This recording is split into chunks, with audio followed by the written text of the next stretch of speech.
Good afternoon. My name is Roy Idrek and I'm a day trader.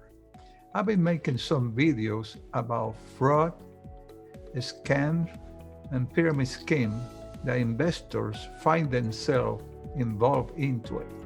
Sometimes they get drawn into it by somebody recommended them and stuff like that. So today we're going to talk about this gentleman behind me. His name is Bernie Madoff.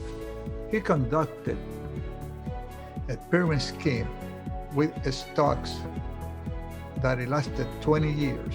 During those 20 years, people like movie stars, doctors, well-financed people, mutual fund invested with him without realizing it, that it was nothing but a pyramid. It was nothing but a Ponzi scheme. So today we're going to cover Mr. Bernie Madoff and how this came about.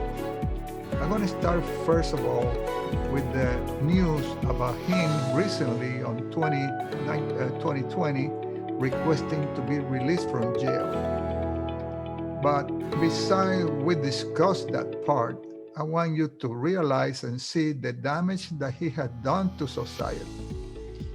People and families and the victims that committed suicide, people and family like a victim that she was married, a lady was married, the family had money. When the husband passed away, he left a fortune on her and they have invested that money with Mr. Madoff. It was kind of somebody recommended them and so on, and that's what we got. However, now, when she lost everything from millionaire, just from millionaire, now she has to work as a housemaid cleaning houses. That is really, really, really terrible. And I understand that a lot of people say, well, she was greedy, she was that, but being greedy and being taken advantage of it is two different stories. She was investing to make some money because the man claimed that he can get in 10, 12% when everybody else was paying 5%. So they were induced to something that was not true. So we're going to start first with the introduction of he asking for release, now on 2020, and the victims that signing letters to the court that's not fair.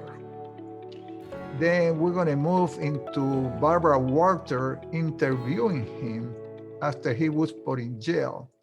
The picture that you see behind me here, that was days before people attack him on the street, like you're going to see, and question him. So he got quite a few bruises on his face, and he's not in good shape at all. I don't condemn him for what he did. That I leave it to God to take care of those things. But the situation and the many people that are affected, we're going to see a young man, before we get to Barbara Walter, that committed suicide, because the losses that he had, that he probably could not make up, or he couldn't stand, or psychologically, he was very, very embarrassed about the situation, how he was made a fool. Many movie stars, they invested with these people. And then we have a situation that the participant of this $50 billion scam that it took 20 years, and this is not because of 2008, people started needing money to pay for here and there, he's probably still in business. But the participants include agents, brokers, bankers that help him carry this deal. They might say they don't know nothing about it and so on, but these bankers know that in general, if the S&P 500 is paying 5%, how he can invest on the same stock that they invest in, and he can make 10%. And he had many excuses for that. Well, I don't want to give up my secret, what have you, and stuff like that. But it was obvious that the FBI was warned, other agency was warned about it. And every time they start investigation, a politician call and say, why are you bothering this man? Why are you doing this? He's a good man. So, of course, the other end, when you get a call from a politician, whether a congressman or a senator and stuff like that, he realizes that in high places they call him and they're kind of telling him in a way that it stopped the investigation. So they go and get the agent that had the file. Hey, you work on Mr. Bernie's case. Let me have it over here. We have something more important that I need you to get on this, and I assign this to somebody else. And then it goes into the desk and it's forgotten. But there was plenty of warning from people that complained, that asked that if something was wrong, that it was obvious it was a Ponzi scheme, but nobody listened, just because of his powers and the connection. The reason that the government cannot collect that money anymore, and agencies can collect it, is because it costs money to carry a Ponzi scheme like this. You have to pay commissions to people. You have to pay for advertising. You have to pay people that, finder's fee. You say, hey, you find me a customer, I give you this, a percentage of this, and so on. And therefore, a lot of money gets spent in stuff in order to carry this magnitude. It just don't happen just like that. So there's a group of people involved that even if they suspected, they were making money. They don't want to talk about it. They just say, oh, well, who knows, and so on. In my opinion, this is my opinion, there are many guilty brokers that are still around free. However, Mr. Madoff, that they put him in jail to see if he talk, he will not talk. He don't gonna give away who was involved that helped him carry $50 billion fraud. $50 billion or nothing but a Ponzi scheme, because he never bought any stock. He never invested any money. Another department of his company, they did investment, but not this other section. It was not until he told his own son that we don't have the money. We never did any trade on this and stuff like that, that he went to the police and turned him in. He also later on committed suicide. But he's still in jail, and now he wanted to be released. And I want you to see, is it fair that he get released after he caused so much trouble to so many people? For 20 years, people believe that they can trust this man. And my deal is, it's not just him. It's just that you as an investor, I want you to be aware that there's people like that there are companies like that, there are bankers like that. You saw on part 2 where the Bank of America got to make up for Merrill Lynch, for an employee churning the account and trading and lining his pocket with commission. So this is my opinion. So if Mr. Bernie get released, what probably happened is that his friends and the people that he covered up for, he got some of that money yet, and he's going to live very happy thereafter. And investors that lost their money, they're not going to get nothing. They're not going to get nothing out of this. And we'll see how that play out, but I want you to see the story and how it started. So we're going to start kind of backward. We're going to start, he asking for release now, and then we work from there backward to see how he managed to pull the scam. So with that, let's go and move to some of Bernie's previous things that taken today, and move back in time to see how this end up. So thank you for your time, and I see you on the other side of the video. Thank you. Bye-bye.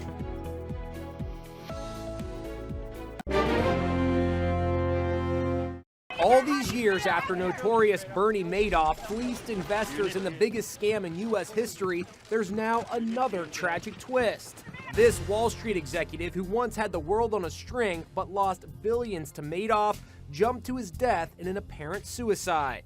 It happened here at the luxurious Sofitel Hotel in Midtown Manhattan just as many were leaving work. Stunned witnesses told police they saw a man in a dark business suit leap from the 24th floor, landing on a 4th floor terrace below. The victim is handsome 55-year-old Charles Murphy, shown here with his wife Annabella.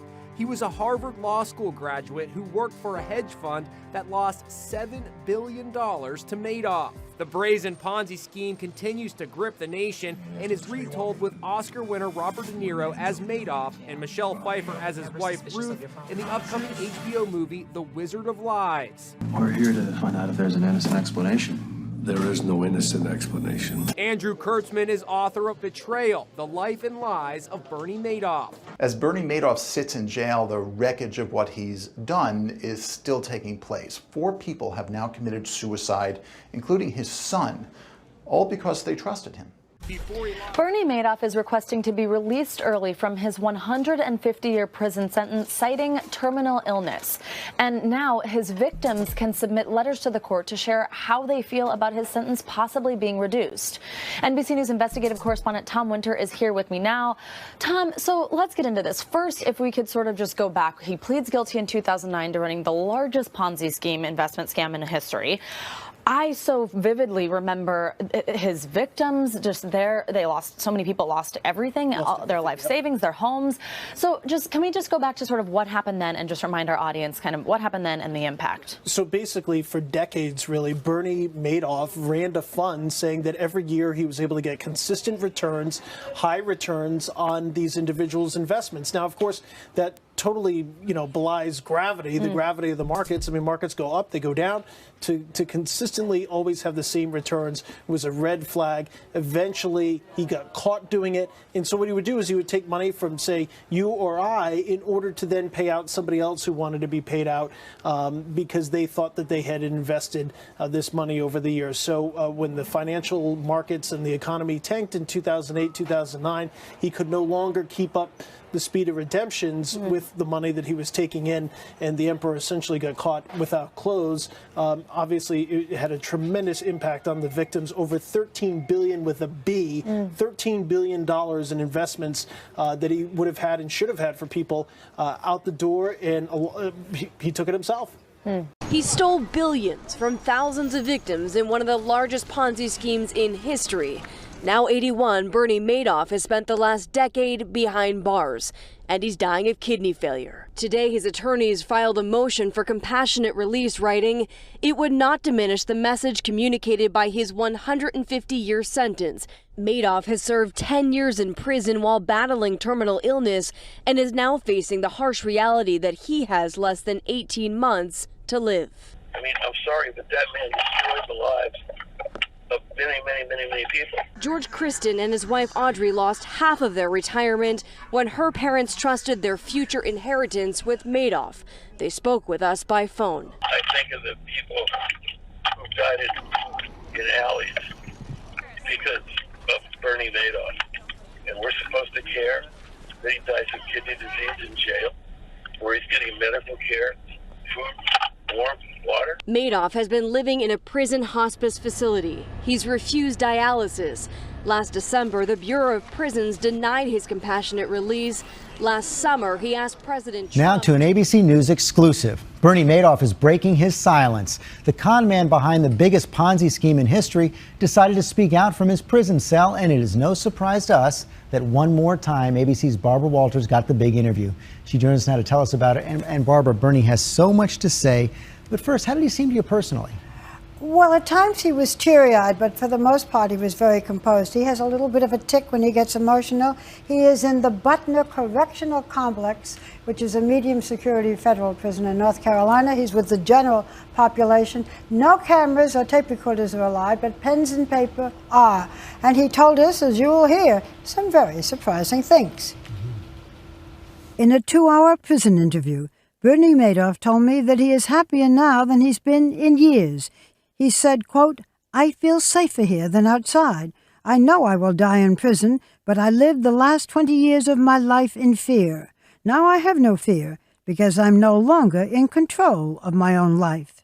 When I asked him if he missed his old life, he responded, "Hell no." Madoff acknowledges that he should be punished, and he realizes that he destroyed his family. He said that before he went to prison, during his 4 months in a New York jail, he did contemplate suicide, but didn't have the courage to do it. He says now he never thinks about suicide. Today he is in therapy and has learned to compartmentalize what he did. He works during the day but rarely sleeps at night and has horrible nightmares, he says. I asked him if he was depressed and he said, yes, but the fact that I am functioning troubles me. She dusts, vacuums, and mops the floor. But Maureen Ebel wasn't tidying up her home. She had to get a job cleaning another person's home after she says she lost her entire multi-million-dollar life savings in Bernard Madoff's alleged Ponzi scam. How dare you? What you have done is an abomination on the human race. Before the Madoff scandal broke, Maureen was living a very comfortable life. Her husband, a prominent doctor, died 8 years ago and left her with a huge fortune that included homes in Pennsylvania and Florida. No one gave us anything. We earned every penny ourselves. A relative suggested she invest the money with Madoff. $2 million. Maureen gave me a glimpse of her portfolio he set up for her. Pfizer, $138,000. PepsiCo Incorporated, $108,000. Coca-Cola Company, $108,000. It sounded like rock-solid investments in blue-chip companies. Then, last December, Maureen was in her home in Wellington, Florida, when she heard the shocking news of Madoff's arrest.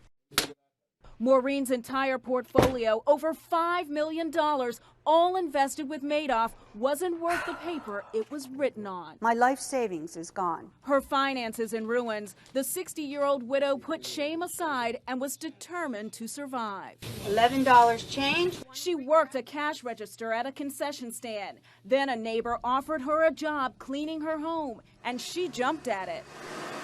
I wasn't born wealthy, and I know how to work. So the once well-to-do woman found herself working as a maid at the house where she had been a welcomed guest, vacuuming the rug, cleaning the mirrors, and mopping the floor.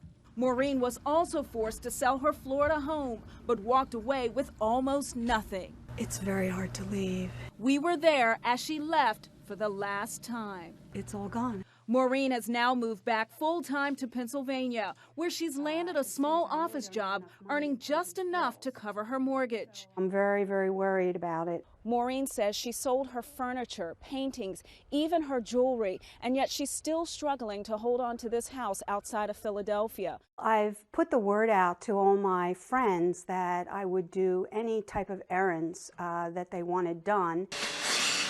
So for a little extra money, Maureen agreed to wash her boss's car. Maureen says there's no job beneath her. As for Bernie Madoff, she only hopes he spends the rest of his life in jail. There would be a line of thousands of us slamming the cell door closed on Bernard Madoff.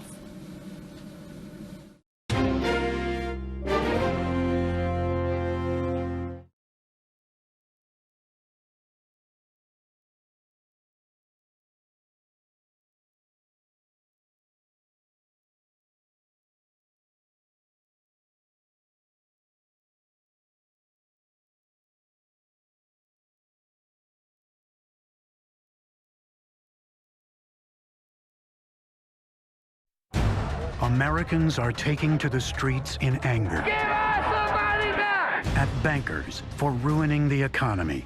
At CEOs for taking bailout money as bonuses. At the stock market for demolishing their retirement plans. Into this arena waltzes public enemy number one. Mr. Madoff, what do you say? Financial fraudster Bernard Madoff, who gives a name and a face to all that went wrong, and a focus for everyone's anger.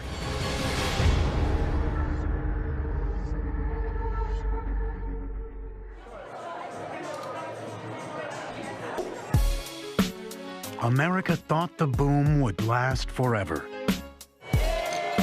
For the last 25 years, we've had this enormous boom throughout the world.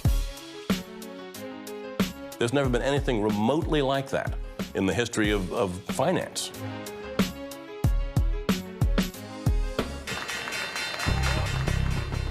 But in 2008, America found itself at a crossroads. The stock market slide continued today.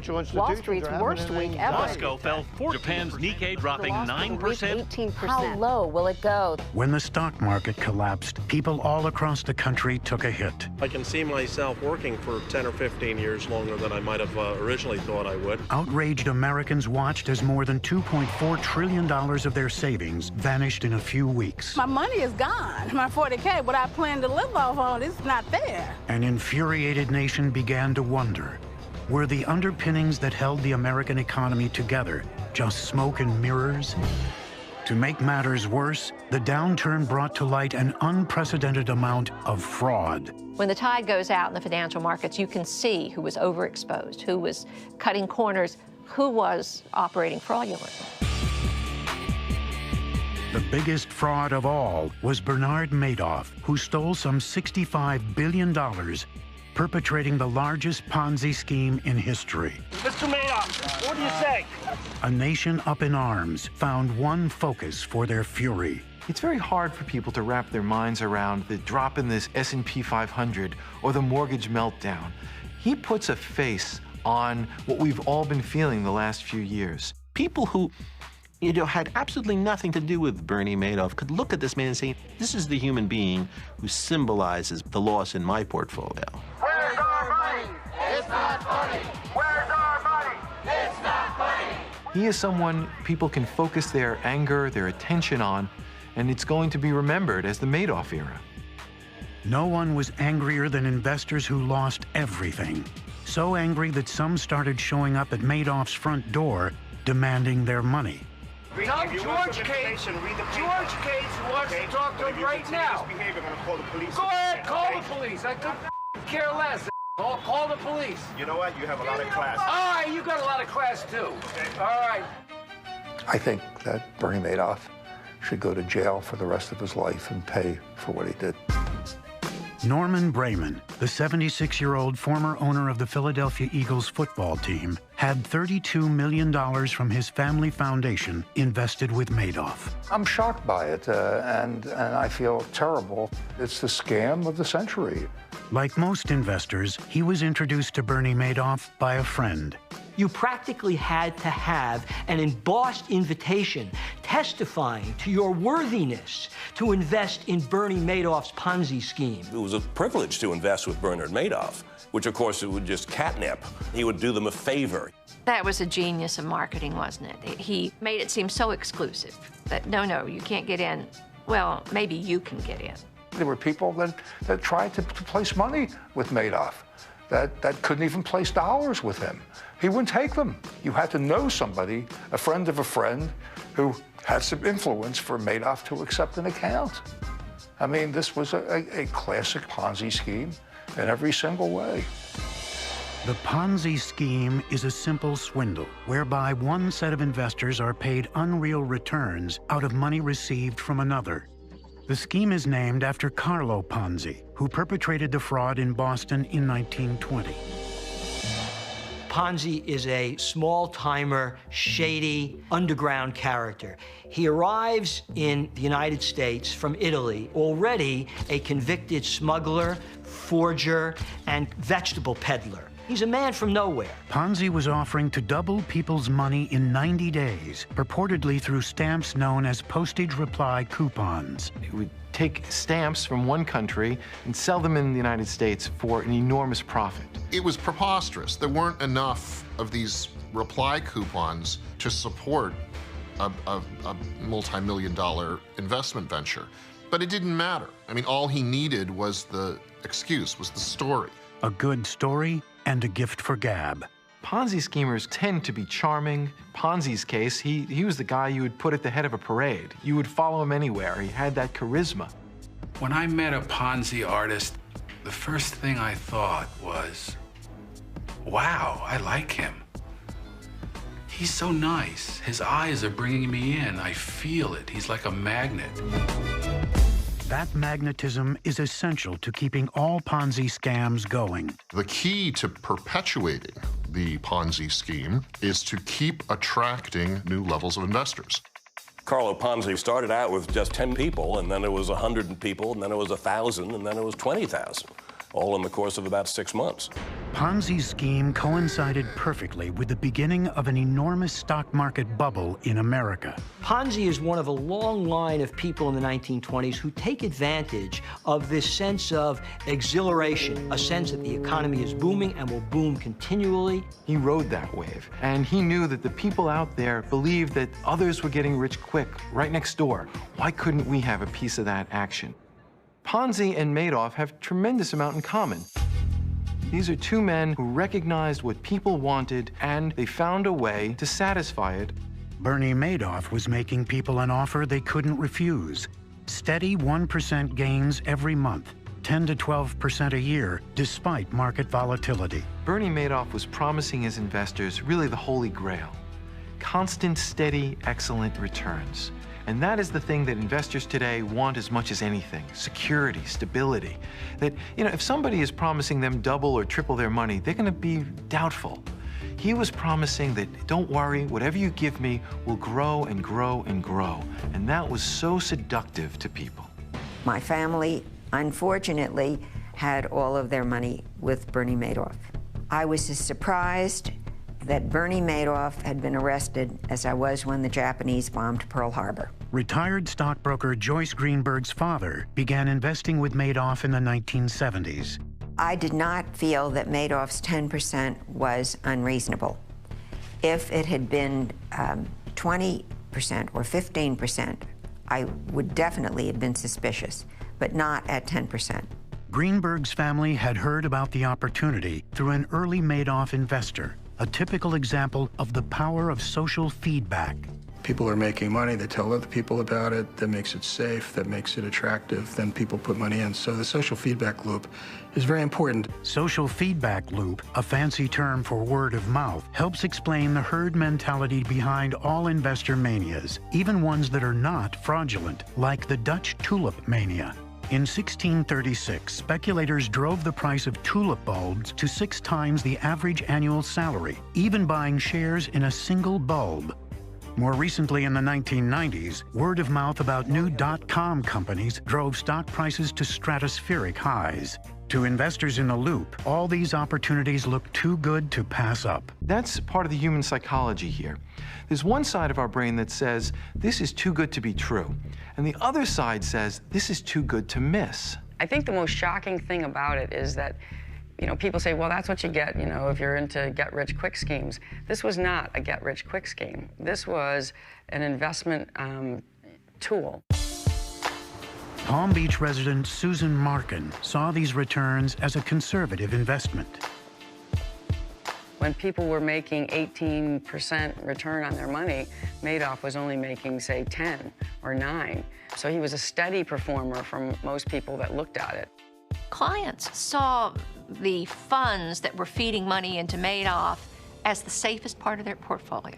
Believe it or not, there is a tremendous climate of trust on Wall Street.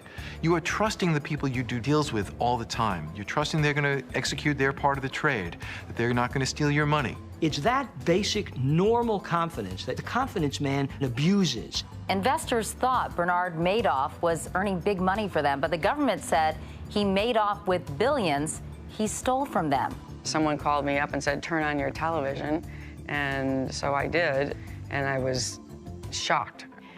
I felt sick to my stomach, actually. Like any investment firm, Madoff produced monthly statements. It looked as though he was buying and selling blue-chip stocks like Procter & Gamble, American Express, and Exxon. I kept track of the buys and sells and the monthly statements and the quarterly investment reports, and we received 1099s at the end of the year. There was nothing that would arouse my suspicion. It looked very diversified. It looked very liquid. It looked tailored to your own personal account. My level of understanding was very high, except for one thing. I did not realize until after Bernard Madoff was arrested that apparently he had been writing fiction. Complete and utter fiction. In court, Madoff admitted he never bought or sold a single share of stock. He simply deposited investors' money in his bank account. What do you think should happen to him? I can't say it on the camera. Financial fraud like the Madoff scandal can bring out trepidation in the public. Running through American culture is a very basic ambivalence about Wall Street, a kind of love-hate relationship. On the one hand, when times are good, it nurtures that desire in Americans to grow rich and seems to deliver on the American dream. But it's also colored by the opposite reaction, hatred for the street, hatred for an institution of people who take advantage of other people, who become themselves super rich, who scheme and defraud and live off the hard work of others. We learn about these guys in times of recession. They show up when the economy turns. Madoff was not the only fraud to show up. In early 2009, practically every week, another scandal surfaced. Richard Piccoli, charged with stealing $17 million. Arthur Nadel disappeared with $300 million. Joseph Forte, charged with running a $50 million Ponzi. Nicholas Cosmo allegedly absconded with $130 million. Paul Greenwood and Stephen Walsh purportedly defrauded investors out of $554 million. Alan Stanford, charged by the Securities and Exchange Commission with conducting an $8 billion Ponzi scheme. Financial fraud is not new to Wall Street. Speculative scams ran rampant during the 1920s stock market boom. In the 1920s, there are investment pools. These investment pools are run by the most powerful people in America. Walter Chrysler, Charles Schwab of U.S. Steel, William Crapo Durant, the three-time bankrupted owner of General Motors. They hype up the price of a stock. They buy it in great quantities as insiders, and then they quickly sell without alerting the market, dumping the stock on the public, and all those poor schmoes like you and me who bought the stock while it was skyrocketing up are left with the losings. It's one thing for people to lose faith in an institution. Bernie, look over here, you what? It's another to lose faith in a trusted individual. The Madoff scandal is a fundamental breach of trust. I had confidence in him personally. We had dinner together. I'm on his foundation. I've given substantial dollars to that foundation. This man who was so beloved on Wall Street, it turned out to be a fraud. So many innocent people who really didn't deserve to be hurt, just people who trusted him. It's overwhelming. It's more like a violation than anything else. I want his family to feel the pain that they've inflicted on our family. It's not the money. It's just being in the presence of such an evil person. And if people can't trust where they're putting their money and investing, if people stop investing in our businesses and in our government, where does that leave us? Why were you getting rid of all the jewelry, Mr. Madoff? Why were you getting rid of the jewelry? When Bernie Madoff confessed to perpetrating the largest Ponzi in history, no one could quite believe it. If you were asking yourself, who's the least likely person to pull a con, it would be a Bernie Madoff. The art of the con is not new. Fraud has been around ever since people learned to tell lies. Ponzi schemes have probably been with us since civilization began. I mean, I can imagine there must have been some sharp-eyed Babylonian who was telling, put your cattle in my corral and they'll have more calves than any other corral in town. American history generally is full of confidence games that resemble what Bernie Madoff was engaged in. All confidence games play on that deeply ingrained, very American desire to make a fast buck. The label confidence man was coined in 1849 to describe a huckster named William Thompson who pulled a scam simply by dressing up as a well-to-do financier. And would go up to another well-dressed gentleman, and he would pretend that he knew him, and he would talk to him for a few minutes. And of course, when that happens, most people are embarrassed because they don't want to admit that they don't know the individual, so they make believe they know him. And then he says, will you do me a favor? Do you have the confidence to lend me your watch? And of course, the gentleman would lend him his watch, and they would never see him again. The law eventually caught up with Thompson, but the nickname confidence man or con man stuck. The way the confidence man lures the mark in is by himself being a bit skeptical of the mark. He said, I'm not really sure that you have full confidence in me. You had to show how confident you were in Bernie before he allowed you in. America's biggest con man, Bernie Madoff, got his start in a middle-class Jewish neighborhood in Queens, New York, not far from the wide Rockaway beaches where he worked as a lifeguard during summer vacation. You're talking about a kid from Queens who goes to school at Hofstra, not at Harvard. What you get with the Ponzi perps is they tend to be people who come from humble means. They were exposed to wealth, but not part of wealth. I don't belong here. I know the system, but I'm not of the system. And this enables graft. The kind of people who defraud their own friends and relations and family are sociopaths who don't have a conscience. There isn't the same kind of internal mechanism that says, I'm doing something wrong. They're crooks from the start. Bernie started learning about Wall Street at an early age. His mother briefly operated a broker-dealer firm out of their home until she shut down rather than file the necessary paperwork. He grew up in a family that was already intimately knowledgeable about the workings of the stock market, particularly those fringe areas of the stock market.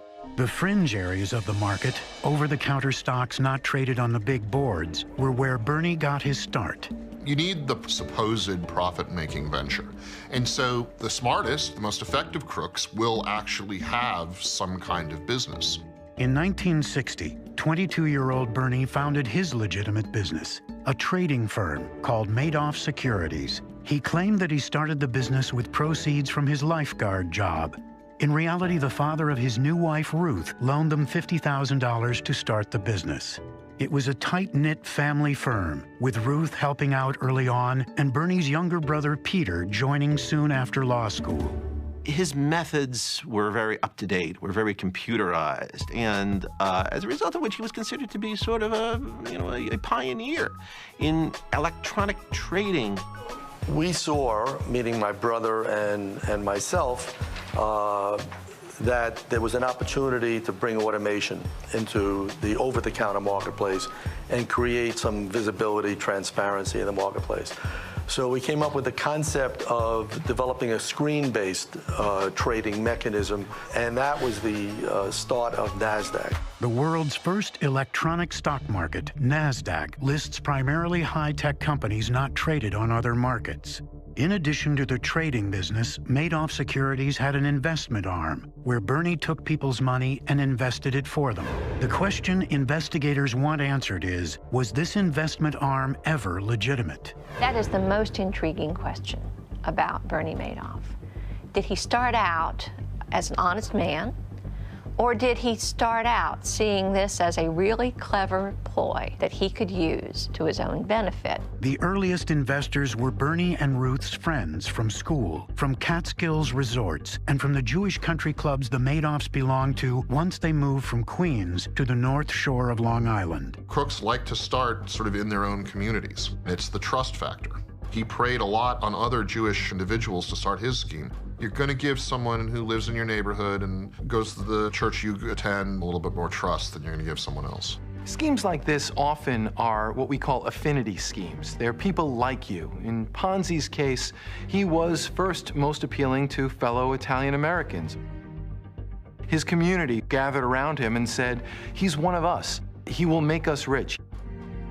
In Madoff's case, I think we're seeing the same thing, because we've seen how many Jewish philanthropies and individuals were affected by this. In the 1990s, Scientologists were duped by a member of their church, Reed Slatkin, whose success investing with internet service provider Earthlink gave him credibility. Slatkin kind of ingratiated himself to some of these people, got them to trust him and got them to invest money with him. By the time Slatkin's Ponzi exploded, nearly $600 million had been lost. Just as Slatkin had been able to hide behind his legitimate success as an Earthlink investor, Madoff hid behind his apparently legitimate trading company. You have tremendous efficiencies by operating in a dealer system, particularly one that is as automated as ours. On his way up, Bernie leveraged his apparent acumen to acquire powerful friends in high places. He served as non-executive chairman of the NASDAQ in 1990, 91, and 93. Because his business model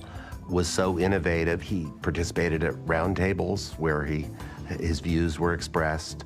He came across as, quote, the voice of experience. He was like the grown-up in the room. Bernie became the go-to guy that regulators at the Securities and Exchange Commission turned to for advice. Whenever I go down to Washington and meet with the SEC and complain to them that the industry is either overregulated or the burdens are too great, they all start to roll their eyes. But they've made the changes. Apparently, regulators and investors alike were all taken in by Madoff. Here's an individual that was always accessible by telephone. If you called him, you always received a telephone call in return.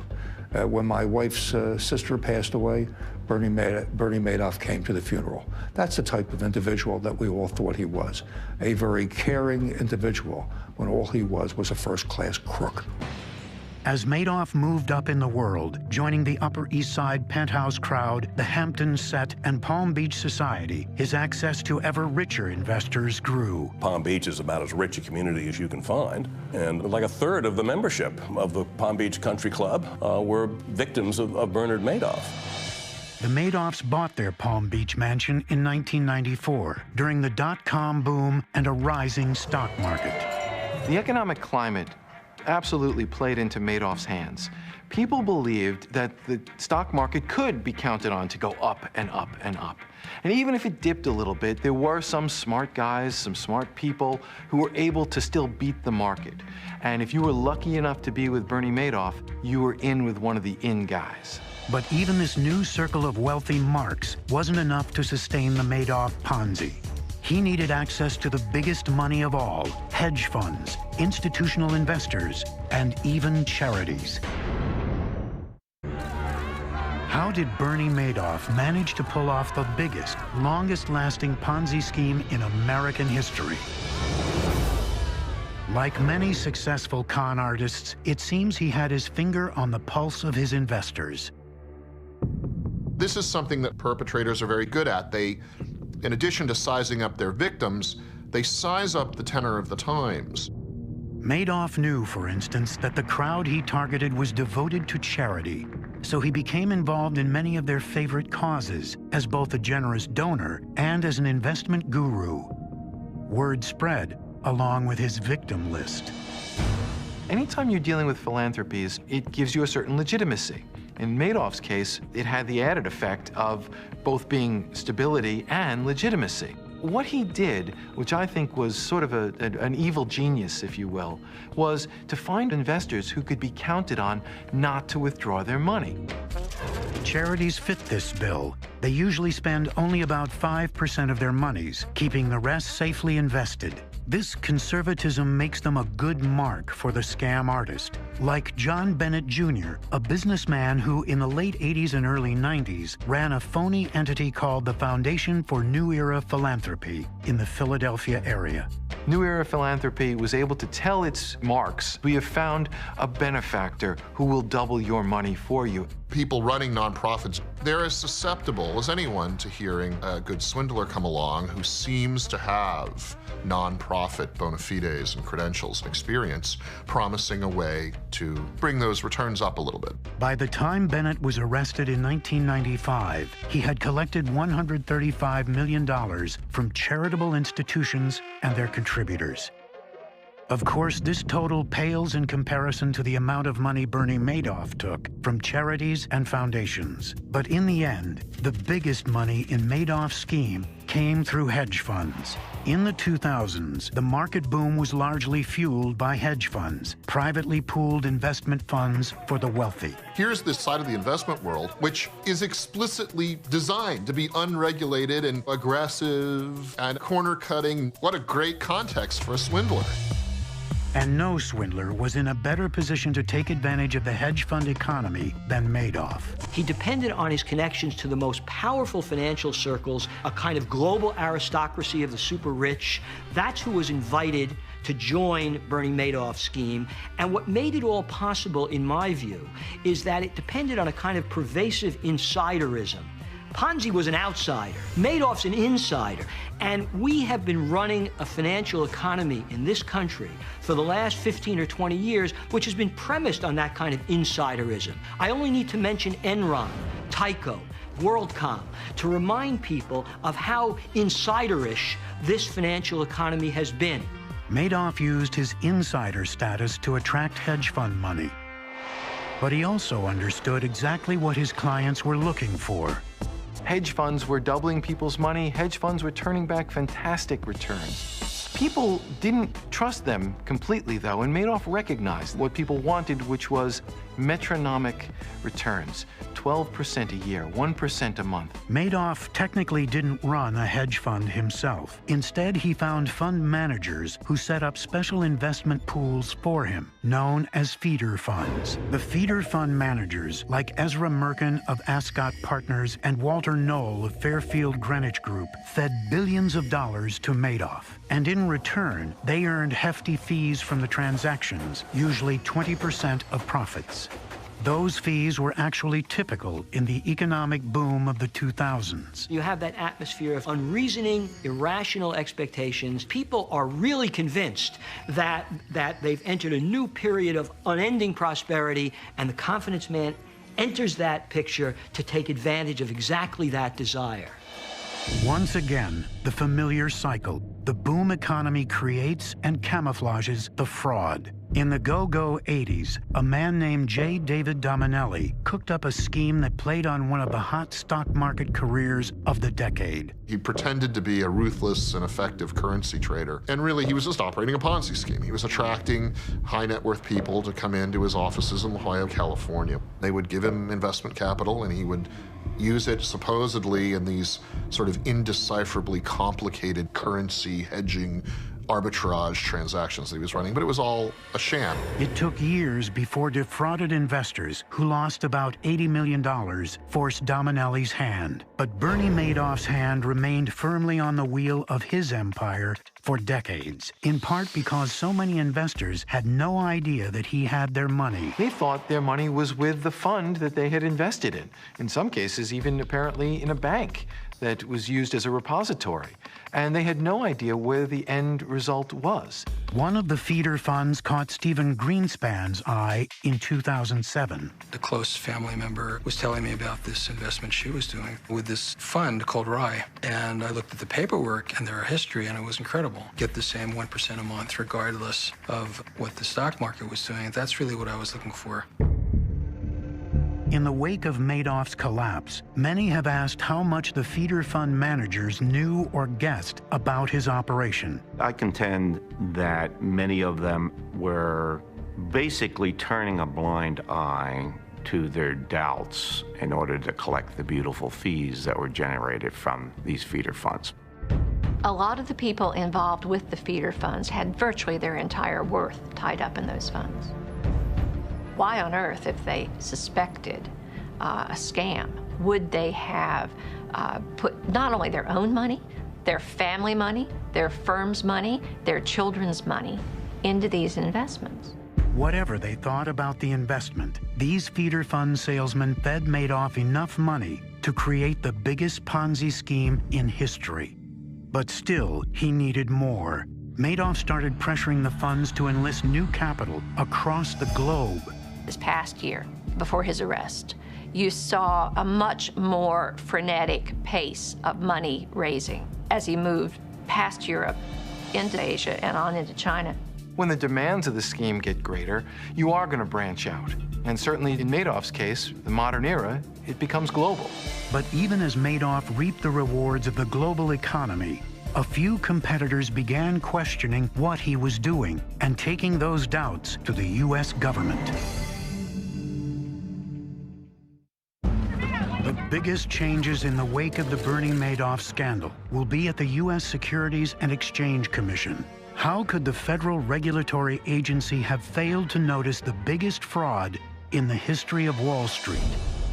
That's part of this really fascinating story, is how could the SEC have dropped the ball so often? the SEC continues to roar like a mouse and bite like a flea. The SEC received repeated warnings about Madoff from a very determined whistleblower. In 1999, Boston investment manager Frank Casey met with some Madoff investors who told him about the steady returns they were getting. A skeptical Casey brought the information back to one of his associates, a math guy named Harry Markopoulos. And I said, well, Harry, this guy's producing these beautiful return streams of 1% a month. I mean, why can't you do this? And Harry said, this is a fraud. And then 4 hours later, he says, this is a Ponzi scheme. And I said, no, Ponzi's a strong word. In order to prove his point, Markopoulos ran mathematical models to try to reproduce Madoff's earnings. Harry Markopoulos is an intense and very smart guy. He understands the world of derivatives, the world of options. He could not recreate Madoff's performance. Now, you have to remember back in 2000, the largest hedge fund managers might be running $2 billion. Here was Madoff running $7 to $10 billion. The scale of it, if it was a fraud, was almost beyond belief. So Markopoulos turned to the Securities and Exchange Commission, formed in 1933 to police Wall Street. There must be a strict supervision of all banking and credit and investment. The SEC was formed in the early 1930s in the aftermath of the stock market crash to restore investor confidence. Rightly or wrongly, looking to place blame for the Great Depression, many Americans pointed their fingers at Wall Street. And for a long time, nobody wants to go near Wall Street. It takes till 1954 before the Dow Jones Industrial Average is again what it was in 1929. And it wasn't until the 1980s that Wall Street regained its central place in the American culture. After that, for 25 years, the market went up, and Americans clamored to get in on the action. The SEC, meanwhile, has struggled to keep up. Wall Street and other powerful political interests like it that the SEC is under-resourced, spread too thin. They're there, but maybe not able to do the digging, which means you can hide things. Harry Markopoulos kept trying to convince the agency to dig deeper into Bernie Madoff's investment business. Unfortunately, as they didn't respond to my written submissions in 2000, 2001, 2005, 2007, and 2008, here we are today. He made repeated attempts to interest regulators in what he saw as the transparent flaws in the Madoff story.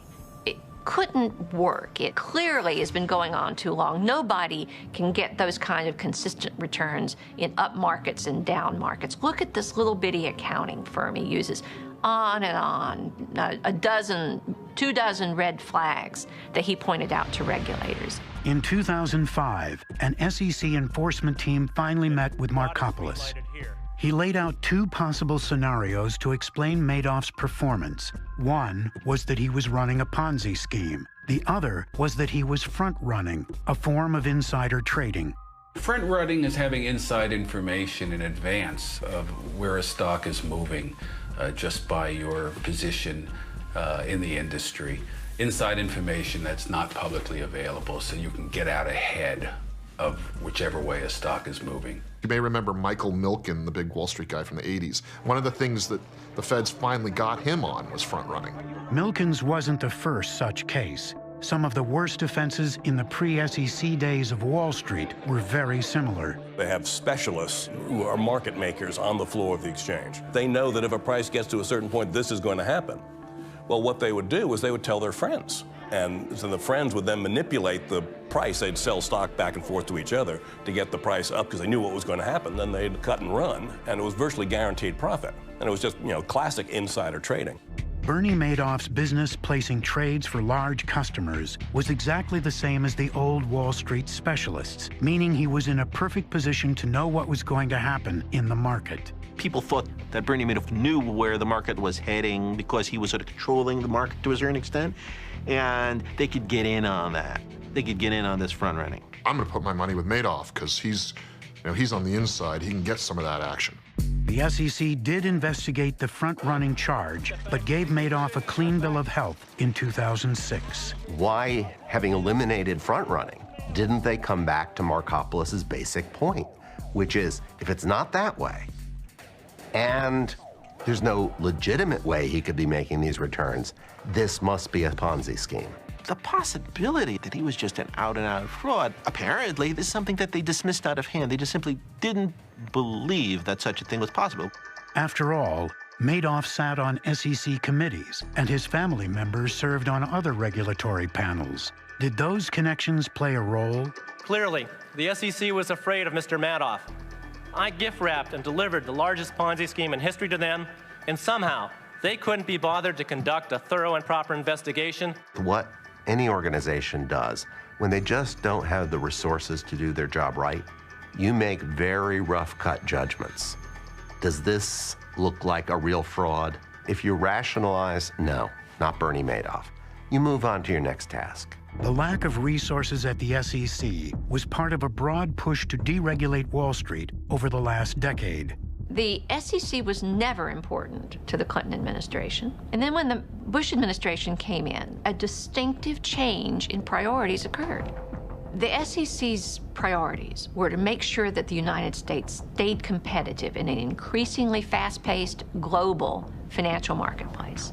Inevitably, that pushed other priorities aside. That change in priorities made way for a host of problems on Wall Street. I think the sincere belief that deregulation was the way to go, that it would ensure economic growth, made it convincing to people that you shouldn't mess with people like Bernie Madoff. They know what they're doing, and excessive regulation will get in their way.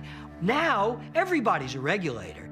You couldn't find somebody with a pulse who wouldn't say today, we have to do something to regulate these people. They're bandits, they're out of control, you have to regulate. The fact that the SEC missed not only Madoff, but the banking irregularities that brought down the markets in 2008 has only fed the anger. One guy with a few friends and helpers discovered this thing nearly a decade ago, led you to this pile of dung that is Bernie Madoff, and stuck your nose in it, and you couldn't figure it out. Obviously, in the case of Bernie Madoff, red flags were raised years before this scheme came apart. Nobody paid any attention. That's part of the euphoria of the moment. Oh, no problem. We're just in this boom time, and it's going to go on forever. But the boom time, which Bernie Madoff had ridden for years, would come to an end, pulling Madoff and his victims down with it. If American financial history is a story of the frauds that come with every boom cycle, why do people keep getting duped? The answer may be that in the euphoria, they stop listening to reason. We're in some new world. There's always talk of a new world. The old laws don't apply is always the siren song. And when that new world collapses, they are shocked once more. We have a long way to go, but we are on the way. I regret to say that we're in the worst economic mess since the Great Depression. We start 2009 in the midst of a crisis unlike any we have seen in our lifetime. We have had panics on Wall Street roughly every 20 years, ever since the beginning of Wall Street in the 1790s. And that's roughly one generation. And that's how long it takes for people to forget the lessons of the past. And so suddenly everybody who comes to Wall Street is going to get rich. And, you know, it seems like it for a while, and then the excesses pile up, and then finally it collapses, and it starts over again. It was the market collapse of 2008 that brought down Bernie Madoff. It was a classic panic, although it wasn't a one-day panic. It took, like, 2 months to play out. But still, it was brutal. Madoff, who had ridden so many economic cycles, had weathered panics before, in the 1980s and after the dot-com bubble burst. But the panic of 2008 was especially dangerous because now he had taken billions of dollars from hedge funds. If you're an institutional investor and you've lived through these past 18 months, by December, you're saying, well, thank goodness I've still got my money with Bernie. You don't want to realize losses on your other investments. You want to, go back to reliable Bernie to get your money. Bernie! When he couldn't repay those investors, reliable Bernie knew he couldn't keep it going anymore. He decided to confess. Now, as authorities try to piece together what Madoff did, they are most interested in whether he acted alone. The head of his accounting firm, David Freeling, has already been charged with securities fraud. But suspicion falls most heavily on members of the Madoff family. I find it very hard to believe that none of his family knew anything about it. For one thing, just before the whole thing broke, Mrs. Madoff withdrew $15.5 million on 2 occasions, one the day before he fessed up to his sons.